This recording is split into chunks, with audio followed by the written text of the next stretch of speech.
What's up, everybody? Welcome back to another episode of the Halving Report podcast. I am your host, Brad Mines. The price of Bitcoin is 26,000 US dollars, and there's only about 30 weeks left until the next Bitcoin halving. Today, we welcome Alex Cooper to the show. Alex Cooper is the North American BD and Community Manager for Footprint Analytics. Alex and I have a fun conversation today with lots of new fun Blitz questions, as well as diving deep into blockchain data. So without further ado, everybody welcome Alex to the show. Alex Cooper, welcome to the Halving Report podcast. Thanks for doing this. Hey, thanks for having me. You know, I love the boys at the Halving Report. I've been looking forward to hopping on this podcast for at least 2 weeks now. So finally happy to be here, and great to talk to you again, Brad. Yeah, it's been a few weeks coming, trying to plan it since the Futurist conference. You know, everyone's making new connections there, so that's great for sure. You're an honorary member of the Halving Report now, man. We had some good times. Feel free to speak candidly and give as many shout outs as you need throughout this podcast. One thing I wanted to just ask you without beating a dead horse is your experience at the Toronto Futurist conference. Yeah, dude, it was like I was saying a little bit earlier, right? I really didn't know what to expect with the Futurist conference, because in Canada there's really not all that much Web3 action, right? So I set the bar kind of low, and I went there and I was actually kind of blown away. There's really a lot of great people building. There was a ton of cool projects coming out. A lot more Canadians involved in Web3 than I really expected. And it was really cool just sneaking into VIP, hanging out with everybody in the cabana, hanging out with the Conflux team, hanging out with the Sheeb team, seeing Shibarium get released. That was cool, man.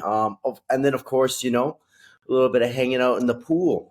We all love hanging out at the pool. For sure, man. We have our everyone keeps talking to me. People I see in real life, they're like, "Oh, I saw you hanging out by a pool. What was going on there?" The pool just stands out to people for whatever reason that is. You know what? Maybe you could just start off by put it in layman's terms for us. Give us a rundown. What is Footprint Analytics? I guess the easiest way to kind of describe Footprint Analytics is we combine Web 2 data and Web 3 data via abstractions. So what does that mean via abstractions? It means that we organize data under different layers so that you don't actually have to do too much SQL, right? Anytime I don't have to use SQL, man, I call that a dub. So with that, it means you can really just make charts and dashboards via drag and drop. We also have a couple other product suites. We have our zero coding, we just talked about the zero coding, but I have our REST APIs that are free for people to use. We have growth analytics. So if you're like a game or you're a protocol in general and you really want to harness some marketing data, we're kind of your go-to guys with that. We're also coming out with some reference data, which is a very interesting topic, Brad. Reference data is cool, and I never really thought too much about it at first. But it's very interesting, and I think a lot of people are really going to like it once it goes live. Reference data? What is that? So reference data, essentially, in the most simple terms, it gives you the full holistic view of a transaction, right? So essentially what we do is we use AI to do some smart contract mapping, because I'm sure you guys all know this, but smart protocols aren't just made up of one smart contract, right? They're made up of many different smart contracts that do all kinds of different interactions and different kinds of verifications for the protocol. So let's see, as the most basic example is, let's say that 1,000 ETH got transferred from Binance to Uniswap, right? That's a ton of money, right? And all we see, especially on those whale watcher gurus and stuff like that, is, okay, 1,000 ETH transferred from unknown address to Uniswap. People are like, holy crap, right? What's going on? That's a ton of money. But people don't actually realize that, that 1,000 ETH could be then exchanged for different tokens. It's put into a liquidity pool. It's staked. It's traded for an NFT or multiple NFTs if it's 1,000 ETH. But, so reference data gives you this full holistic view of transactions, right, via white labeling. Another cool use case for reference data is that, let's say that there's a malicious contract, right? Me, I got like $100 drained the other month, big deal, whatever, right? I could go on then use reference data to start doing smart contract mapping to take this malicious smart contract and identify it that's linked to other smart contracts, right? So you can actually easily or more easily identify scams or scammers with reference data as well. So it's also quite good for security, quite good for, if you're doing any kind of chain analysis sort of stuff where, holy crap, I got compromised, where to go, and how do I avoid this kind of attack in the future, or how do I avoid this scammer in general? We can use reference data for that as well. Now, is that something you guys are rolling out in the future? Oh yeah, I think it's going to be launched here in the next month and a half. So we got, you can check it out right now. It's on metamosaic.io. So we have it for Ethereum. But as you know, we have like 30 chains. So that's like a ton of chains to get going for the reference data. So stay tuned for like the next couple months here. We're going to roll out more and more chains. And then you can really get the full reference data for all these different chains, which is sweet, right? No one is just sticking to Ethereum anymore. So we want to make sure that we cover all of our bases. Yeah, you guys have really grown in the amount of chains you guys work with, right? That's pretty aggressive. Like, is anybody out there that's kind of competing with you? You don't have to mention names or anything, but that just seems like a lot. Chain wise, like not really. I mean, you can look at like the graph, for example. They have like tons of access to tons of different chains, right? But it's a little bit more tedious. It's a little bit more difficult to work with than say our platform. But we've been really lucky when we've been getting grants. So chains, public chains have been really liking kind of, the products that we offer. First of all, chains just really like having their data visible for all their builders, for anybody that's curious, right? So that's already a win for us. But then, what else Footprint does is we provide those different marketing tools, right? I always like to talk about when we're getting these grants. It's like, we don't want just Footprint to grow on the Suite ecosystem, for example. We want everyone to grow with us, right? My favorite saying right now, Brad, is everybody eats. And that's kind of our go-to vision right now at Footprint when it comes to getting all these chains indexed. Yeah, I love that saying. That's great. I got a fun Blitz question for you. What's your go-to karaoke song? September by Earth, Wind, and Fire. Come on, too easy. Too easy. Awesome. So your journey into Web3 space is pretty intriguing here, Alex. Can you walk us through how you found yourself immersed in this world? I guess it all kind of goes back to I love selling all my things and going on trips. I love it. I love doing it.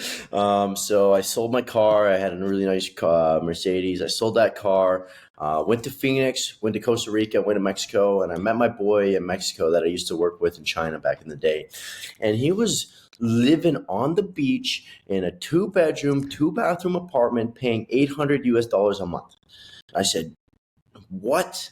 Like, no way. I'm paying like 1,200 Canadian right now for a dingy little, or not dingy, but like, for nothing that compares. And I got a roommate, right? I was like, what are you doing? He's like, I'm working online. So I came back home, I was broke. I said, I want to work online. And, my boy Dan, that I also used to work with in China, we used to have a couple businesses together. He hit me up. He's like, I'm with Footprint. I was already kind of dabbling with crypto myself, right?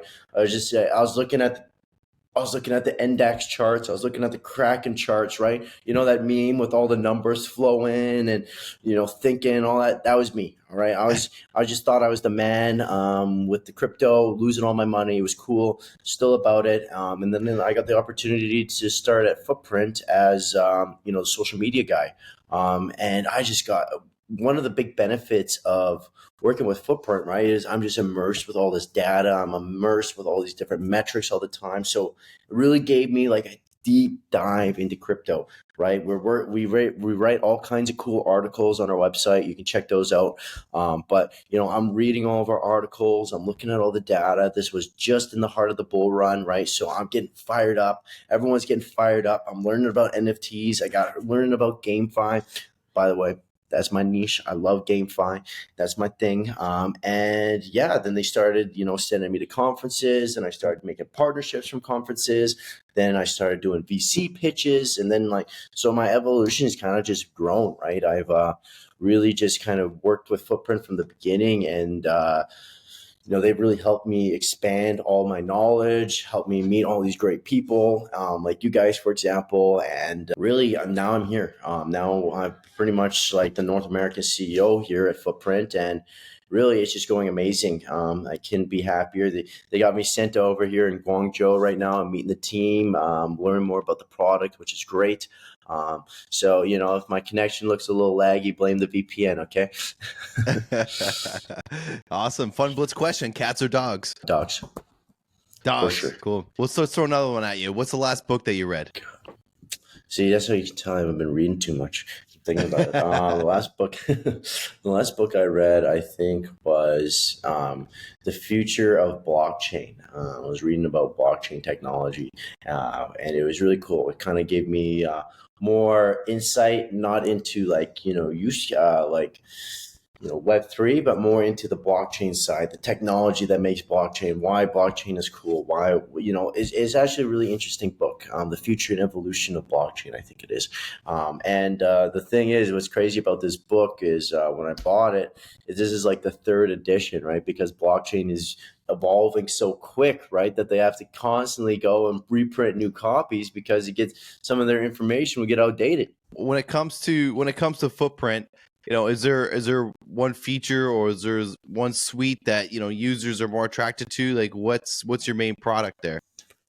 Well, so I guess it really depends who you're targeting, right? So B2B, our main kind of suite is customized enterprise solutions. For example, when we onboard Animoca, right, we're making their entire CRM tool for all their games, which is super cool. So we are taking Animoca's games like Mochaverse, for example, and putting them all into this cloud. And we are uploading their off-chain data, their data lakes, their connectors, their Facebook, their Slack, Twitter, whatever, Google Analytics too. And then we're combining it with the on-chain data in real time. So they can really give them ecosystem reports. We can segment their users. Then we can build out wallet profiles. There's do user journeys, user funnels. It's really quite interesting. So that's like kind of our main suite right now for B2B. B2C is for sure is going to be our free REST APIs or just in general as your coding platform because it's sweet, right?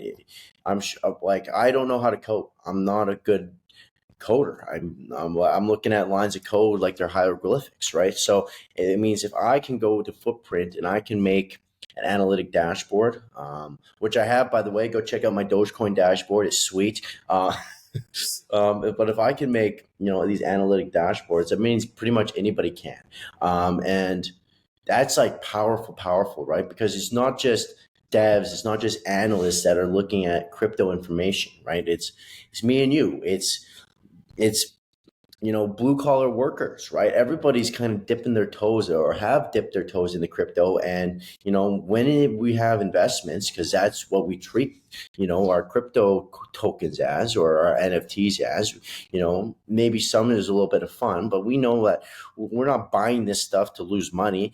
We're buying this to make money, right? So when we're looking at our tokens or NFTs or whatever, right? I want to be looking at the analytics, right? To make sure that I know when the right time is to buy more, or I know when to sell, or, I can start getting trends on health, ecosystem health, stuff like that, right? So we have to make analytics really accessible to everybody. And that's really our goal here at Footprint, especially when it comes to B2C, right? We have a little bit more complicated with the free REST API. So you can start doing different wallet analysis through our REST API, start doing all these different calls.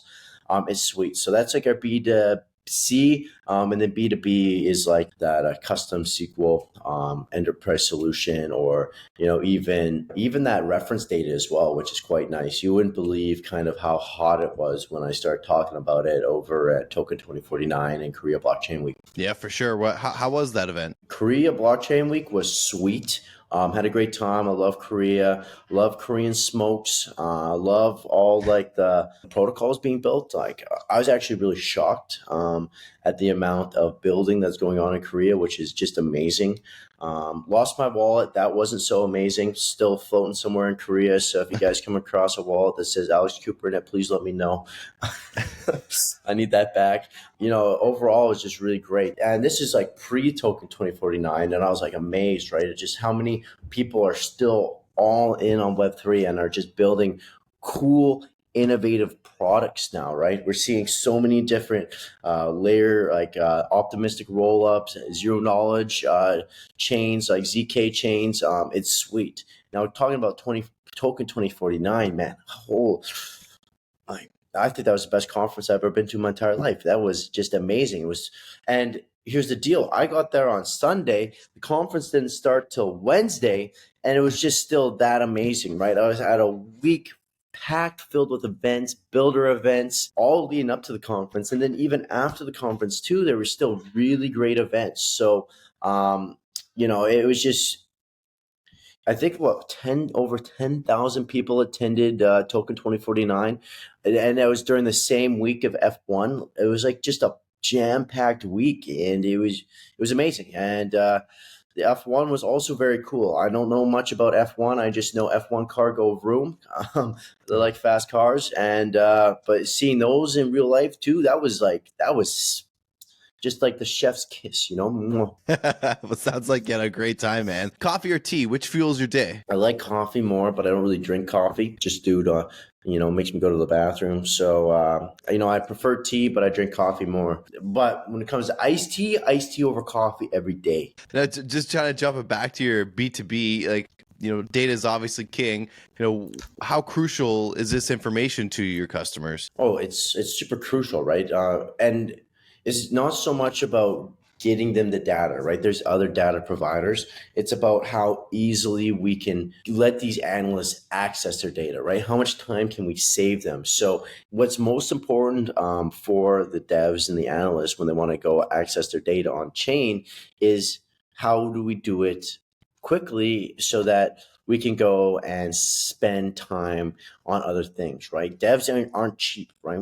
Devs are not cheap. So anytime that they can not have to focus on some of the more trivial things like data and actually start focusing on building the product is amazing. Everybody needs access to your data, right? It doesn't matter even if you're in Web 2, right? Data is king when it comes to making informed decisions, right? When we do marketing campaigns, right, we don't do marketing campaigns because I think this is going to work. I do marketing campaigns because I think this is going to work based on what I know about our users, right? Or, just having super customized metrics, right? How about even segmenting your users based on, activity, who's holding more of my tokens, who's doing more transactions on the protocol, right? I think one of the keys for retaining users in Web3 in general is reward our most active users, right? Reward the whales, reward the people that are driving the product forward, right? Bringing people in, right? And you need data to do that. And that's what we can do at Footprint, which is quite sweet. Really it just depends, right? When all this data is on chain, it's cool, sounds really interesting, and it sounds really easy to access, but really it's just a pain in the ass. So with Footprint, we just want to make your life easy so you can get this public information and then make custom metrics, right? It's how we do it, right? It's how we grow. Fun Blitz question. Are you a morning person or a night owl? Oh, night owl for sure, man. I love sleeping in. I've been trying to wake up early, man. I've been really trying. I did it this morning. You can see right now it's like 9:52 in the morning my time. I got the bags under my eyes. I have no idea why. I should have got some moisturizer or something, man. I'm looking a little rough for the You gotta get that little eye cream off Amazon. It's like $20. You rub it Yeah, on exactly, your eyes, man. you're good to go, man. I gotta go find a girl to get some recommendations on the best way to get rid of these bags. Yeah, man, get those beauty tips in. Yeah. You seem, you obviously as a community management. Sorry, what's your title? So my official title now is head of community and BD in North America. But unofficially, it's a North America CEO because I just do everything that needs to be done in English, man. I get shit done. If things need to get done at Footprint, I go and get it done. Do you have a next big event planned, or what? Where do you go next? I'm going to go. There's a Chinese holiday coming up. So I'm going to go to Hong Kong. With an old friend. I'm going to go check out Disneyland. Oh, are you making fun of me again? I'm just trying to stay awake myself too, man. So I need to go to check out Disneyland in Hong Kong. Maybe after I'm done here in Guangzhou, I'm gonna go visit my sister in the Philippines. Maybe take a little break to Thailand, go back home, sell all my things again, then I'm moving back to Asia, man. My money goes way further here, so I'm definitely having a good time thinking about Asia for sure. That's kind of my next steps. I'm overpaying enormous amount of rent. I'm overpaying $150 for my phone bill a month. You know, that sort of stuff. What's the latest? Like when you first got back from the Futurist conference, like you were getting evacuated. So like what's the latest on that? Oh, it's good to go, man. You Yeah. know, the fire was pretty close to my place. So in case everybody here listening wants a little context of what we're talking about, I'm originally from Kelowna, BC, and I don't know if you guys seen the news about a month and a half ago. It was burned into the ground. We had like 2 fires coming in, and my house was like 2K away. From the fires. It was crazy. It was really eerie, man. I'm packing up a bag and the whole house is like yellow inside. You know what I mean? I felt like I was in a Hollywood Mexican movie with that kind of filter, you know? It looked super eerie. It was, and all in all, though, the house was fine. Truthfully, if it did get to my apartment where I'm staying, Kelowna would have been burning down for real. Like that place would have been toast my ghost. But you know, some of my friends weren't so lucky, right? I've had a couple friends whose places did burn down, which is super sad, right? No one expects, you know, the place that you grew up in to ever just have the even possibility of burning to the ground. So that was really scary. It was kind of a wake up call for me as well. One like little township that's in the Shuswap, it's called Scotch Creek. Scotch Creek is idyllic, right? When you picture camping, you picture going to the forest, you go picture the lake. It's like Scotch Creek is that picture perfect thought that you think of. And unfortunately, it burned to the ground, which was super sad.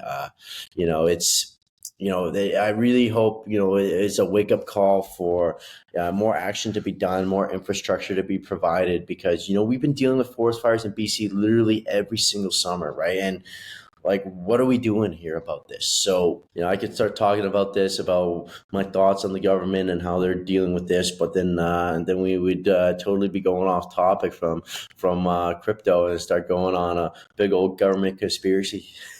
What is it? Direct energy weapons? Is that what's going on? Yeah.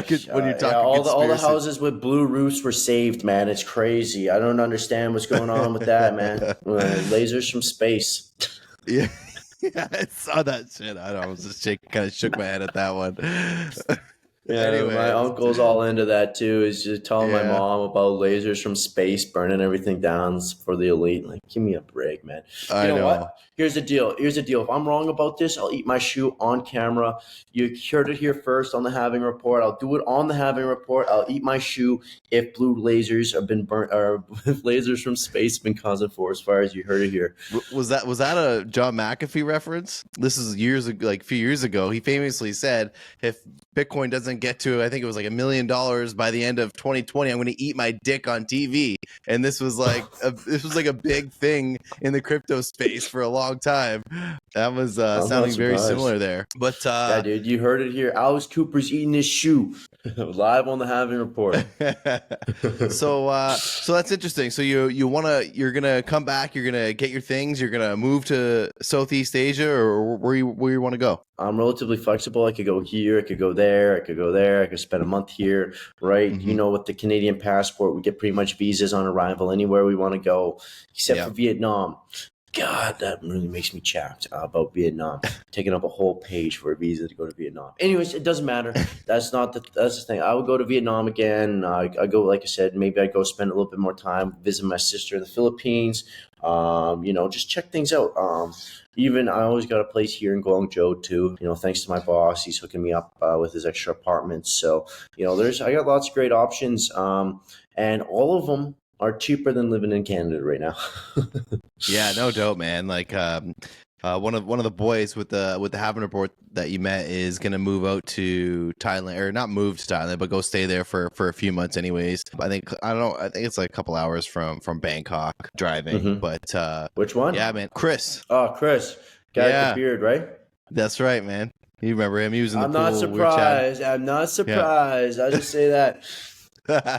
Yeah, he's that's what he's thinking anyway. So I'd love to go. Maybe we'll visit. Maybe we'll all meet up down there some one of these days. But I just want to ask you, like, what's your attraction to the GameFi space? You said that's kind of that's your niche, right? Yeah, so one like kind of cool fun fact. I was one of the judges for the ABGA Clayton Web3 Gaming Hackathon in Singapore during their Web3 Gaming Summit. So, me, like, why am I so into gaming, GameFi? Well, because I love gaming, right?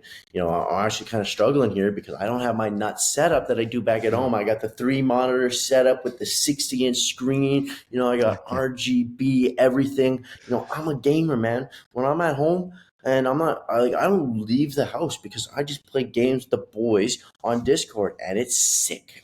So, anyways, I don't just play like one game, right? I'm not just a Call of Duty guy. I'm playing this genre, this genre, this genre, this, that, blah. I play tons of games. And so it gives me really kind of a wide range of experience, especially looking from the Web 2 side of things, the traditional gaming scene when I'm looking at Web 3 games, right? And I'm also like, I've done a ton of Twitter spaces on GameFi in general. I've had some really kind of interesting theses. So, ABJ invited me as one of the judges, and it was cool, man. It was really cool.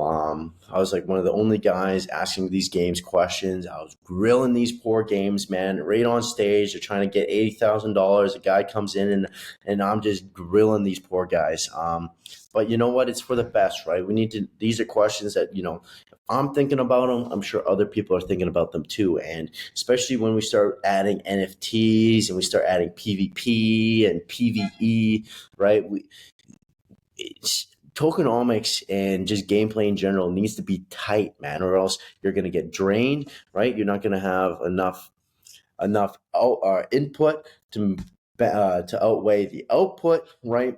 So I'm always thinking about this sort of stuff, right? It's a lot easier to make a game when there's money not involved for everybody, and it's way easier to make a game when you're actually very much easily able to nerf things when they're non fungible, right? How do you nerf a non NFT, man? It's non fungible, right? How do we deal with overpowered mechanics or overpowered weapons or overpowered whatever when they're all NFTs and we can't nerf them? So it's just as like an example, right? So there's a lot of things we got to think about, especially looking at the data that we have from Footprint, especially the GameFi wise. Really made me a great fit for being one of the judges, and I just couldn't be more blessed that we did it. Actually, I made a Coin Telegraph article the other day about this, which was super cool. Like, I'm beyond fired up on that. So yeah, it was awesome. And really, we're like, why people ask me that question, like, like how did you become one of these judges? And I just say, well, I play way too many video games, maybe more than I should admit. Maybe I should get a girlfriend. Well, yeah, you send that Coin Telegraph. We'll link that up in the show notes, and people can check that out a little bit more. I'm not a huge gamer. Like, I have my Oculus Quest. I don't know if you can see it behind me.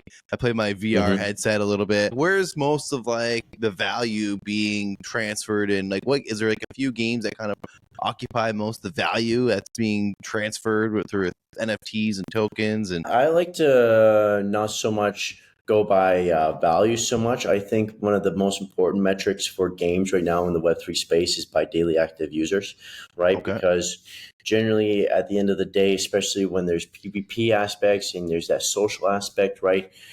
Because I feel like for GameFi, it has to have diverse amount of users, right? Why does it have to have a diverse amount of users? Well, because how can you make single player games and just take out money from these games, right? They have to be interactive. So daily active users is, I think, one of the most important metrics looking at GameFi, followed then by transactions.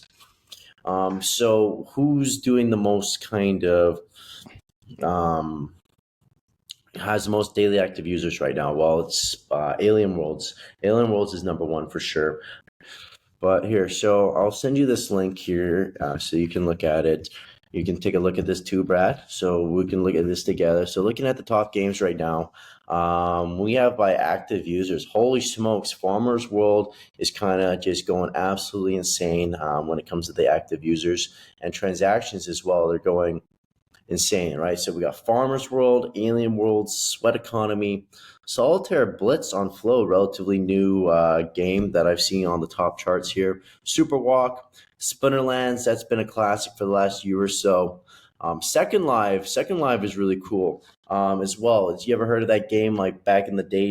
It's called like Second Life, where you could buy like these metaverse properties. It was like the metaverse before the metaverse, and you could hang out with your buddies in these homes that you bought and stuff. It was, I think South Park made like an episode on it. It was like the OG metaverse, right? It's really truly where I think the memes of neckbeards came from, or more so than with like World of Warcraft or so. It's like also like IMVU, also very similar kind of game where you just create avatars, you walk around this open world that people created, sort of deal. So these are like the top games right now. And what's really interesting is you're seeing a ton more of these move to earn games really popping off, right?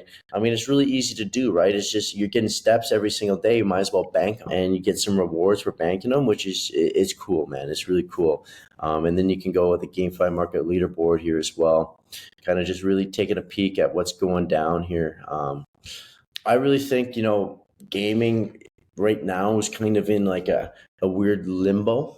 We're kind of in a weird kind of limbo when it comes to Web3 games, because we're just on the precipice of these good games starting to get released, right? So I got a couple recommendations for if anybody here is into Web3 gaming. Check out Legends of Arcadia. They actually won the hackathon that we did in Singapore. Really interesting game. Decent tokenomics, good graphics. It looks fun. Like the gameplay itself looks entertaining, right? It's something that it's like an idle battler that you could really get hyped on.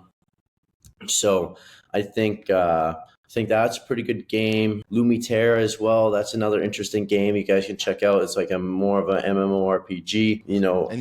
Sorry to interrupt, but you just play all these through the web browser, right? Yeah, most of them are still in beta testing. So you have to go to the Discord, get a link, and go check it out. Most of them you can play through the browser. Some are going to be mobile. I mean, most of the games start on the browser, and then eventually they move to the phone, right? I truly think again the other big one is we're gonna see Web3 gaming, and it's not gonna be Web3 gaming. It's gonna be Web 2.5 gaming, and it's all going to be on mobile, and it's going to be the first step for people starting to learn about wallets. I won't necessarily say that it's going to bring mass adoption, but it's going to bring more adoption for sure. When we're talking about getting people into crypto and the blockchain, right? Because the thing with these games now is they're not trying to make it look like they're on chain, right? No, they're not trying to seem like they're on chain. It's like, okay, we have a custodial wallet for you built in, right? Play the game for 5 hours. Now we can start unlocking these tokens. Oh, wow. You've unlocked enough tokens. Now you can transfer them out on chain, right? To a different wallet, right? But for the majority of the time playing, you're not playing it because of the blockchain aspects. You're playing it because it's fun and it's just a decent game. Like it seems like a lot of these games are being built from the ground up with tokenomics. Like, are we going to see like a lot of existing games, a lot of existing mobile games kind of integrate that and kind of jump ahead of these other games? Well, we're starting to see like games like Fortnite, for example. Fortnite has been hitting at NFTs, right? I really think they're not really going to transition a ton of games on chain. And why are they not going to do that? Because they're doing just fine how it is with Web 2. They're making tons of money that way, right? I think where we're going to start seeing the biggest IPs move into Web 3 is going to be out of Japan. We're going to see a lot of Japanese game studios interested in bringing out on-chain games. When I was at Token 2049, I was meeting guys from Sega. I was meeting people from Bandai Namco, right? These are some big Japanese IPs, man. And, talking to Hero from the Bandai Namco VC that's in charge of making a Web3 game. They're just saying, like in Japan, how it is, if there's leaders and stuff like this, they're waiting for the first leader to make the deep dive. And then once that company makes the deep dive and tests it out, then we're going to see a ton more coming all of a sudden, right? So I think for big name brands that are going to hop into Web3 for gaming or IPs, it's going to be Japan. After that, really, I think it's Asia. Asia is really going to be the king of games when it comes to on-chain gaming, especially Korea as well. Korea's got some really great game studios coming out. We're seeing more and more great Korean Web 2 games like the Liza P that just came out. It's like a Dark Souls-esque Souls-like game. That's out of Korea as well. Very great game. So, we're just going to see just a lot more big East Asia in general games or IPs going to be moving into Web3 first, I think, compared to North America. Very cool, man. I think I'm going to point my nephew in the direction of some of these games, so maybe he can be left with something at the end of the day, some tokens or something, or NFTs he could trade with. Or Alex, I'm going to open it up for you if you think there's anything that we haven't spoken about today that you think might be worth mentioning. If not, maybe some words of wisdom for myself and my listeners. Words of wisdom. Something that I've noticed, if you're looking to get a Web3 job, okay, BD, I think, is going to be the most valuable position in Web3 in the next year and a half. So if you are a BD guy and you want to get into Web3, now's the time to start looking into it, right? We're seeing so many different chains coming out, right? Eventually, Brad, excuse my language, but all these different chains, gaming focused chains, all these zero knowledge chains, right? At the end of the day, it's the same shit, different pile. So what's going to be the separator is going to be BD. So if you're good at BD, you're going to be getting paid more than devs. And now is a great time to start looking into that. What have we not talked about yet? Well, I haven't talked about where to find footprints. So if you want to go with a footprint or check us out, when you want to make some charts, you want to make some dashboards, you want to go, just look at our data, look at our research pages, get in the know, go to our website, footprint.network. You can go to our blog section. You can check out some of the cool articles we wrote. We got some really good ones coming out about these different zero knowledge chains, like ZK Sync and StarkNet, for example. Very interesting. If you want to learn about zero knowledge, go check out those articles. And follow us on Twitter at footprint_data. You can always reach out to me personally on Telegram, Alex C Footprint. I'm more than happy to answer any questions you might have, or just talk, or if you just want to learn about Footprint, I'm your guy. Hit me up with that. I think it gave us quite a lot to digest, and anyone that's interested in this space, I think we'll have a good starting point after listening to you speak about it this evening or your morning. I appreciate you accommodating. We're on quite different times here as you're on the other side of the world, and so we made it happen. It's like I said, we've been trying to make it happen ever since the Futurist conference, Alex, and I hope we can keep in touch, and maybe we can do this again. Peter and I said next time we're gonna get a couple of us on, and we're gonna chug a beer before we get on, and just have a real good old Joe Rogan podcast style maybe next time. Yeah, dude, Peter was telling me all about that. I think that would be amazing, man. We could do some sort of drinking podcast. I think that'd be fun. I think that'd be really fun. So I'm definitely about that. And maybe it'd be really great. If next time I'm meeting up with Peter, blah blah blah, we can get something going down. I see that guy like way more than I'd like to admit. So it's great. Me and Peter are conference brothers, man. Soulbound conference bros. Alex, thanks for doing the Halving Report. Buddy, thanks for having me. It was a pleasure. We'll see you next time. And that's it. Hey you, thanks for listening to the Halving Report podcast. If you want to support, follow us on your favorite podcast platform and leave us a 5-star rating. Follow us on our socials at Halving Report. If you're Canadian and you want to buy Bitcoin or cryptocurrency for the first time, go to bitbuy.ca/halving for a $20 bonus. If you want to bring it to the next level and take self-custody of your cryptocurrencies, if you want $30 off the ultimate digital asset security device Bitfi, go to halvingreport.com/Bitfi for more information. Until next time, I'm Brad Mines.